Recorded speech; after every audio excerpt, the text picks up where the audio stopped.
I think there's been a lot of attention on my social media posts because I'm the one who, of course, over the next 30 days committed to 100xing all of my marketing activities. That includes social media. But I think it's important to make sure that I let you know that that's not the only category that I'm increasing in. So typically from marketing capacity, social media posts, I was doing 3 posts on average per week in conjunction with Debbie Foster, who's also doing 3 posts a week. She's my target, my competitor target that I'm looking to outdo in all perceivable, measurable metrics. So I've committed to going from 3 posts a week to 300 posts a week. So I've been doing that. But one other metric that I'm focusing on is speaking engagements. Now, currently I am doing about 5 speaking engagements per year. This is events like ClioCon or mostly live events, a couple webinars thrown in there. And Debbie is doing 3 per year, at least so I thought initially. Turns out Debbie's doing a lot more than that, probably closer to 2 per month, potentially.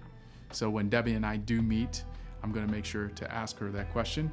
And I will be honest and update my metrics if that is the case. And how will I increase my activity over what I'm already doing? I have no idea, but that's the experiment. And I dug myself into this hole, so we're gonna keep going through.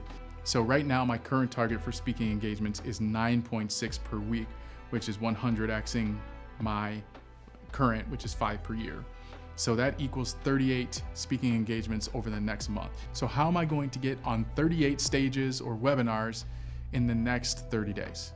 Well, the reality is I'm not. I don't think it's very realistic. So I've decided I'm going to modify my existing definition of speaking engagements to also include any live interactions in front of an audience of attorneys, managing partners, or legal adjacent professionals. So that would then allow live streams to constitute a speaking engagement and get to the goal. So I'm planning on going fairly heavy with live streams on LinkedIn and various other social platforms as a way to increase the number of speaking engagements that I'm able to get under my belt. And I'm going to consider each platform a separate audience, since I do have separate audiences on each platform. So if I do a speaking engagement on LinkedIn and also post to YouTube Live and Facebook Live, that's going to count as 3. Hopefully you don't think that's cheating, but if you do, well, don't worry about it because it's my experiment and I get to set the rules. So anyway, I just wanted to give you a little bit of extra insight on the other metrics that I'm going to be tracking, speaking engagements being a major one. If you like this type of content and these tech tips, make sure to follow me on LinkedIn and make sure to subscribe to my YouTube channel for full-length content that describes how to run a better law practice. Okay, peace.